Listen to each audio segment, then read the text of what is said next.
I always thought my aunt's obsession with paper receipts was just her being old school. But after she passed, I found one folded in her cookbook. Faint lemon scent, $9.43 total, and something about it felt wrong. Before I share what happened next, hit subscribe and let me know in the comments where you're listening from. I hadn't been back to that house in 7 years. Not since the Thanksgiving where my cousin Stephanie called me the holiday parasite under her breath, and everyone laughed like it was just a joke. Except it wasn't. That house, with its over-polished banisters and weirdly silent piano room, had a way of making you feel like a guest in your own bloodline. But now Aunt Lorna was gone. Heart failure, they said. Peaceful. I didn't cry at the funeral. Not because I didn't care, but because grief gets complicated when someone was both kind and complicit. Lorna was the glue, or more accurately, the pretty tape over the cracks. She hosted the brunches, texted the reminders, mailed the birthday cards. But when my mom died and Dad remarried fast, Lorna stopped correcting people when they called my stepmother my real mom. She stopped including me in the group chats, too. I was the only one who didn't get the email about the will reading. I found out through a forwarded text.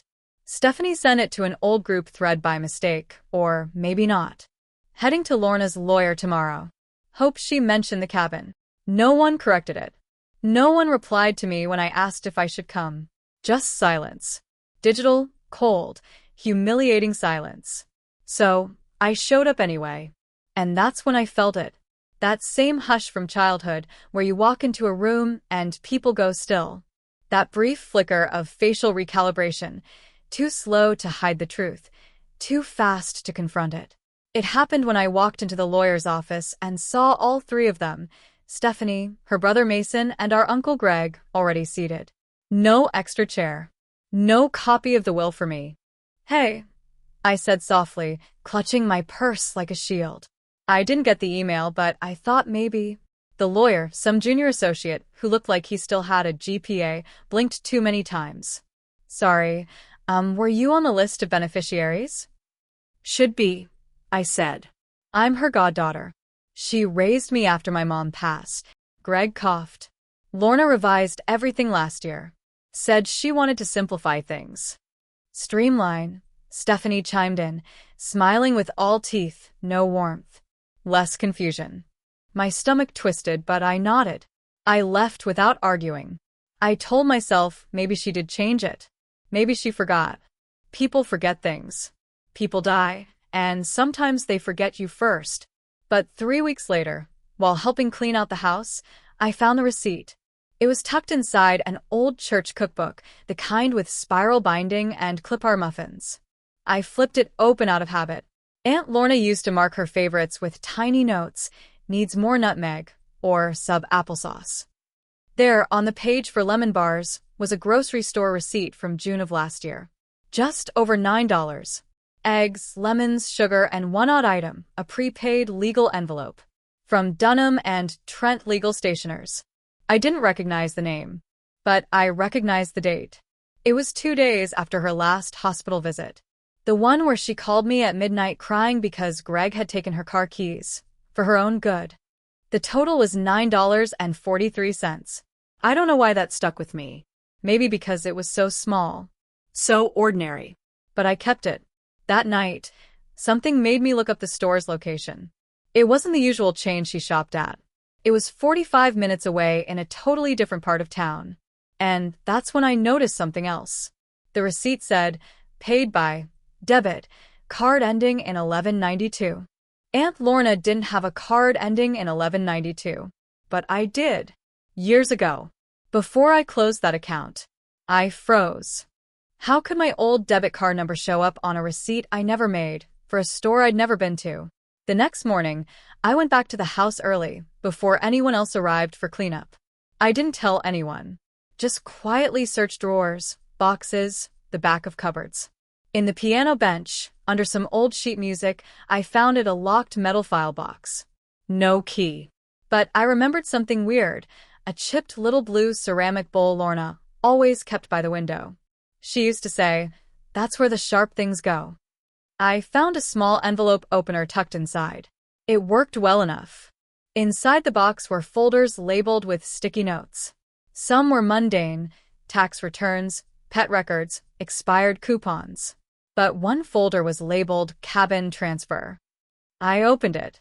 Inside were draft versions of a property reassignment form, and signed, with notes in Lorna's handwriting: check with Clara's consent, and notarize only W/final draft. There were post-it notes mentioning me by name. And the weirdest part? A torn envelope from Dunham and Trent, addressed not to Lorna, but to me. It had never been opened. There was no copy in the box. Just fragments, dates, notes, and the lingering scent of lemon from the nearby recipe book. But now I had a hunch. Something had been altered. Not just emotionally, legally. And someone had used my identity to do it. That night, my phone pinged with a notification I didn't expect. OneDrive, cabin contract _finaled, a PDF, was shared with you by unknown user _443. No message. No subject.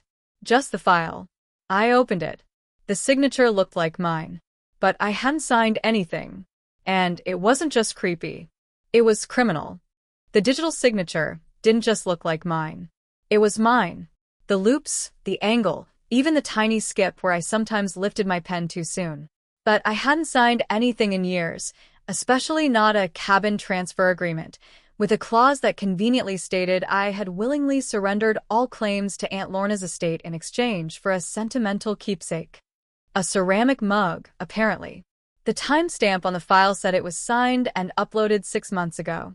That alone nearly sent me to the floor. Because 6 months ago, I was in Arizona, doing a remote coding contract and staying with my friend Mia.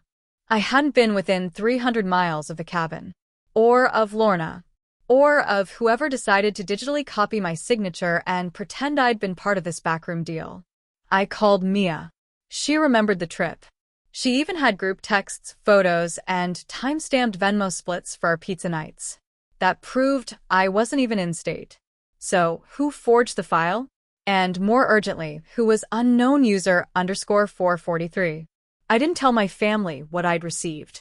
I just pretended to keep helping with cleanup. Mason was in charge of boxing up the garage.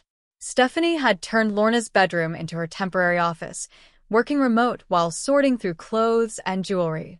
One morning, while helping Greg carry out some books, I asked him a casual question. Did Lorna ever mention getting anything notarized lately? He paused. Too long. Then shrugged. I think she had some medical stuff done. Power of attorney, maybe. Why? Just something I saw in her files. There was a receipt for a legal envelope. His smile tightened. You always were the snoopy one. It was said like a joke. But I didn't laugh. I just said, guess I get it from Mom. Greg didn't respond to that. Later that night, I got a text from a number I didn't recognize. No name. Just, you should stop digging. Lorna wanted peace. No puntuación. No emoji. Nothing to track emotionally. Just cold, flat language that made my chest tighten. I ran the number through a reverse lookup service. It was masked, the kind businesses use when they don't want replies. Except this one was linked to a burner app. Untraceable. And that's when I realized this wasn't just creepy. It was calculated. I pulled out my old laptop, the one I hadn't used since grad school, and plugged in the ancient flash drive I kept in my jewelry box. Years ago, I'd scanned every important document I owned, including old property letters from my mother's estate. There, buried deep in a folder labeled Wills and Weirdness, was something I forgot I had. Lorna's original notarized will. From 2016. It listed me explicitly as a 25% beneficiary. And it named me co-owner of the cabin, in honor of Clara's mother, who loved the lake more than anyone. My heart sank, because now I had 2 versions of the truth. One that gave me part of the estate, and one that gave everything to Stephanie, Mason, and Greg, signed by me. The next morning, I printed both copies and went to a local coffee shop. I sat in the back, watching people come and go, trying to figure out who would be bold enough to forge a signature and who would be smart enough to plant the digital evidence right under my nose. I opened a private Facebook tab and searched for Dunham and Trent Legal Stationers. Nothing. No page. No reviews. No listing. So I dug deeper. I used an awesome tool I learned from a Reddit thread years ago and searched for businesses registered under that name. Eventually, I found something. An LLC registered in Wyoming, with a single mailing address and no website. But the registered agent? Monsieur de Griffin. Greg's full name was Michael David Griffin. I felt like I'd been punched. He hadn't just watched it happen. He built the mechanism. A fake legal supply business, prepaid envelopes, a shell LLC. That took planning. The same man who used to sneak me gumdrops at church had erased me from my own aunt's life with a smile. Back at the house, I noticed something new. The Wi-Fi name had changed.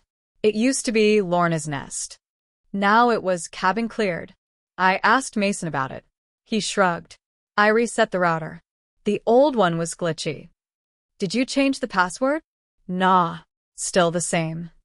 I waited for him to leave the room. Then I logged into the router using the default admin credentials. There, in the device history, I saw it. Someone had remotely accessed the network at 2:14 a.m. the night before. Device name? iPhone_443. The same number as the file sender. They weren't even being subtle anymore. They wanted me to know someone was watching. Someone who could get into the Wi-Fi. Who could text from a masked number.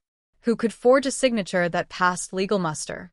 Someone who'd spent years prepping for this.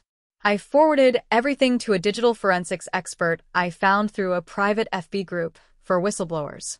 She agreed to help me for free, just for the challenge of it. Her response after scanning the PDF? Whoever did this knows exactly what they're doing. It's layered like a deepfake, but legal. Only mistake? The metadata. That file wasn't created on your device. It came from a MacBook Pro using Photoshop. Yours is Windows. Then she added one last thing. Also, weird detail. The GPS embedded in the file? It was taken from a Starbucks in Oakdale. About an hour from you. My blood ran cold. That's where Greg's girlfriend lives. I didn't cry. I didn't confront anyone. Not yet. Instead, I did something small. I returned to the cookbook. I took the receipt for $9.43. Sugar, lemons, and prepaid deception. And tucked it in my wallet. Because it wasn't just proof. It was my first clue. I kept the receipt with me like a relic. Not because it was sacred, but because it was real. In a sea of digital manipulation, anonymous threats, and fake files, that $9.43 scrap of thermal paper was the only thing no one could deny or erase. It had a timestamp, a store ID, and a bank trail. Somewhere behind it, a lie was unraveling. I didn't tell anyone what I'd found yet. Not Greg. Not Stephanie. Not even Mason, who seemed more like a passive participant than a mastermind. But I did start to act a little different, just enough to make them wonder. Hey, I asked Stephanie one morning, do you remember when Lorna changed her will? Like, the exact month? She blinked. I think last summer? Not sure. Why? No reason. Just wondering what was going on in her life at the time. She froze for a second too long, then laughed. You know Lorna. She was always updating things. Lists, wills, contact info. She had a whole binder labeled exit plan. Oh, I said. I haven't seen that yet. Stephanie quickly changed the subject. Let's box up the linens today. Later, I searched for the exit plan binder. It wasn't anywhere. Not in her file box, not in the attic where the holiday decorations were stacked, and not in the back of her bedroom closet where she kept the good wine and the travel adapters. But her Kindle? That was still synced to her Amazon account. Apparently, Lorna had a habit of leaving reviews. The last book she bought was titled Power of Attorney, What You Need to Know Before It's Too Late. Purchased June 11th, the same day the fake document was created. Her review was 5 stars, but short. Wish I'd read this before letting someone help me with the paperwork. The word help was in quotation marks. I screenshotted everything. Then I went to the county courthouse. Quietly. Alone. I didn't announce I was contesting the will. Not yet. Instead, I requested access to any publicly recorded property transfers under Aunt Lorna's name in the last 2 years. The clerk pulled up one file. 1. It was dated June 14th. The legal transfer of the cabin from Lorna Griffin to 3 recipients, Greg Griffin, Stephanie Whitmore, and Mason Griffin. No mention of me. There was a signature on the document next to a printed version of my name. It was a nearly perfect match. But the notary? That's what cracked it open. Because the notary wasn't a real notary. Her name, Dana E. Klein, didn't appear on the state registry. I checked 3 times. I even called the Secretary of State's Notary Division. The voice on the phone was blunt. We've had a few flag documents come through with that name. It's under investigation. Which meant whoever had notarized the transfer wasn't authorized. Which meant the cabin transfer wasn't legally enforceable. And I wasn't just dealing with betrayal. I was dealing with fraud. The creepy part? That night, I got an airdrop request while standing in line at Target. I wasn't even connected to Wi-Fi. A file titled stop_this.pdf flashed across my screen. I declined it instantly, but the message was clear. Someone was nearby, close enough to send it. I turned around, scanning the crowd. A woman with a stroller. 2 teenagers in oversized hoodies. A man wearing earbuds pretending not to look at me. I didn't know who it was. Maybe I never would. But someone knew I was getting too close.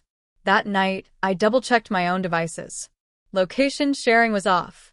Bluetooth disabled. I even reset my iCloud password and deleted every unknown device from my login history. There were 7 devices listed under Clara's MacBook. And I've only ever owned one. Someone had cloned my iCloud login and was mirroring my account. I took screenshots and sent them to the forensics expert. Her reply came fast. They're using a shadow device on a jailbroken iPhone. Probably using an old iCloud password from a breach. You need to file a police report and change your security questions. I did. But it didn't stop the next message. Printed. Folded. Slipped into the side pocket of my gym bag. Don't let Lorna's memory get ruined over a misunderstanding. No signature. Just the lemony scent of some generic air freshener. Like the ones they used to keep in the cabin. By now, my suspicion had turned into certainty. Greg had set up the fake legal supply company. Stephanie had access to Lorna's house and paperwork, probably used that to pull info for the forged file. Mason? He wasn't smart enough to pull it off alone, but he knew something. He always looked like he wanted to say more. So I cornered him, gently, during lunch. We were at Lorna's kitchen table, microwaving leftovers, surrounded by boxes and dusty teacups. Mason, I said, did you see anything weird the week before Lorna passed? Like people going through her office or old mail? He hesitated, then whispered, Greg told me not to ask questions. That was all I needed. I printed everything. The forged documents, the screenshots, the metadata report, the GPS pings, even the fake notary listing. I put it all in a binder labeled receipts. Then I made one more copy of the $9.43 grocery receipt. Not digital, not scanned, just the original, laminated at the UPS store. I mailed it in an envelope to Greg's house with a sticky note that said, I remember the lemon bars. Do you? No threats. No accusations. Just proof that I knew. Because that's how quiet justice begins. The envelope must have landed at Greg's house by Monday morning. Because by Tuesday, his LinkedIn page had been quietly deleted. And by Wednesday, I received an unmarked package in my mailbox. No return address. No card. Just a single flash drive in a bubble-wrapped pouch and a sticky note with one sentence. You were never supposed to know. I didn't plug it into my laptop. I used a borrowed device at a public library, with Wi-Fi turned off and the camera covered. I'd learned enough by now. Inside were 6 files. All of them were audio recordings.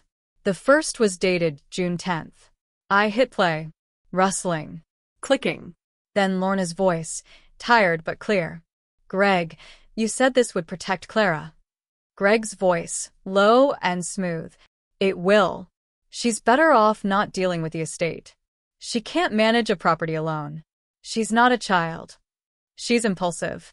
You said so yourself. Long silence. Then Lorna again. Fine. But I want her to have something. Greg. Of course. We'll give her the mug. The one with her mom's name on it. I felt my breath catch. My mother's mug. The one with the chipped handle and sunflowers on the side. The sentimental keepsake I was supposedly paid with. This wasn't just exclusion. It was orchestration. Another file was worse. Stephanie's voice. Unmistakable. If Clara starts digging, just gaslight. Tell her she was emailed. Say she must have deleted it. Greg. She won't. She never pushes. She retreats. Stephanie. That's why it'll work. No one believes the quiet ones. I stopped listening after that. I didn't need to hear more. They had counted on my silence, on my old pattern of swallowing things whole and walking away to protect my peace. But they'd forgotten something. Grief changes people. And Aunt Lorna's lemon bars weren't just a memory. They were the beginning of the paper trail. The next day, I filed a formal petition through probate court to challenge the will. I submitted everything.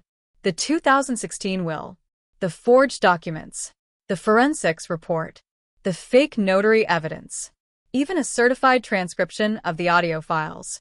It was long, tedious, emotionally draining, but I showed up, quietly, calmly, alone. When Greg's lawyer called me to discuss possible options, I told him politely that I'd be open to settlement, as long as the original will was honored. A week later, an amended agreement arrived in the mail. 25% of the estate, including co-ownership of the cabin. Just like Lorna intended. Mason reached out, too. Sent me a message through Instagram of all places. It just said, I'm sorry. I didn't know how to stop them. I didn't reply. Forgiveness doesn't always require a conversation. Sometimes it's just the decision to never let someone rewrite your story again. And the creepy thread? It didn't end with the settlement. Because last week, I got a friend suggestion on Facebook from a profile named Lorna. Backup. No posts. No photo. But one mutual friend, Greg. I reported it. Blocked it. Still, sometimes late at night, I check the Ring camera I installed on the cabin porch. Just to be sure. Because once you learn that people can forge your name, steal your legacy, and text you from 3 feet away without making a sound, it changes how you move in the world. Soft revenge doesn't always come with fireworks. Sometimes it shows up with a notarized affidavit and a $9.43 receipt laminated in plastic. They tried to erase me with a signature. I wrote myself back in with proof.